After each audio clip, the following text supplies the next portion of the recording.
উত্তরপ্রদেশের প্রশাসন যেভাবে মসজিদের মাইক থেকে আজান দেয়াকে কেন্দ্র করে ইমাম সাহেবকে তুলে নিয়ে এসে থানায় দীর্ঘক্ষণ বসিয়ে রেখে 2 লাখ টাকা জরিমানা করেছে, এটা তীব্র সংবিধান বহির্ভূত কাজ করেছে। আমরা তীব্র নিন্দা ধিক্কার জানাচ্ছি।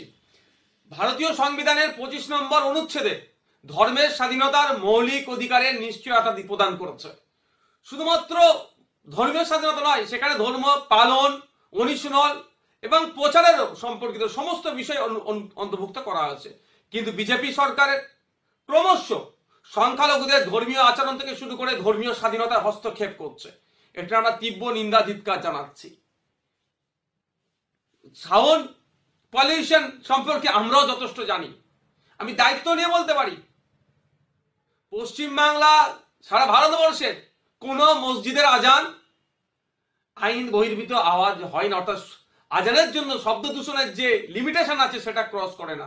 তারপরেও সুকৌশলে ইচ্ছাকৃতভাবে সংখ্যালঘু মুসলমানদের উপরে দমন পীড়ন চালাচ্ছে বিজেপি সরকার। আসলে এরা অর্থনৈতিকভাবে দেশ ক্রমশ পিছিয়ে যাচ্ছে।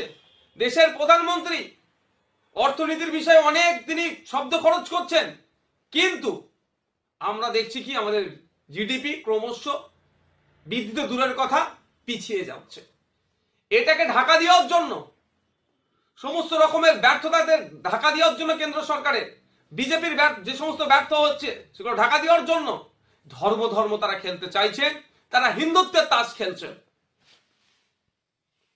এই হিন্দুত্বের তাস খেলে তারা ভোটকে কুক্ষিগত করে রাখতে চাইছে। মানুষ যখন বেকারত্বের সংখ্যা বেড়ে যাচ্ছে, যে প্রশ্ন করছে, মানুষ যখন কেন ক্ষুধার্তের সংখ্যা বেড়ে যাচ্ছে, বছরে 2 কোটি চাকরি দেওয়ার কথা বলেছিল, ব্যর্থ হয়েছে যখন প্রশ্ন করছে, টাকা বিদেশ থেকে নিয়ে আসবো বা টাকা নোটবন্দির জন্য সুফল পাবে, উল্টে কুফল হচ্ছে, এই প্রশ্নগুলো যখন জনমানুষে তৈরি হচ্ছে, তখনই ধর্ম খেলছে আর এই দিকে মাইন্ডকে ডাইভার্ট করে দেওয়ার চেষ্টা করছে। কদিন আগেই এরা সাম্বাল মসজিদের নিচে নাকি মন্দির আছে, আজমির শরীফের মাজার শরীফের নিচে নাকি মন্দির আছে, এই নিয়ে যখন মানুষকে উত্তেজিত করার চেষ্টা করছিল, আরো কিছু মসজিদের কে কেন্দ্র করে যখন উত্তেজনা সরানোর চেষ্টা করছিল, সুপ্রিম কোর্ট তাদেরকে সুপ্রিম চড় মেরে এটাকে স্থগিত রেখেছেন এবং এই মর্মে কোনো নির্দেশনা দেওয়ারও সেশন কোর্টগুলোকে বারণ করেছে। যা the places of warship act যেটা আছে 1991 কে মান্যতা দিয়ে এখন এগুলোকে সমস্ত বিষয়কে পোস্টপন্ড করে দিয়েছে। সেই সময় এরা আর অন্য কোনো রাস্তা দেখতে পাচ্ছে না।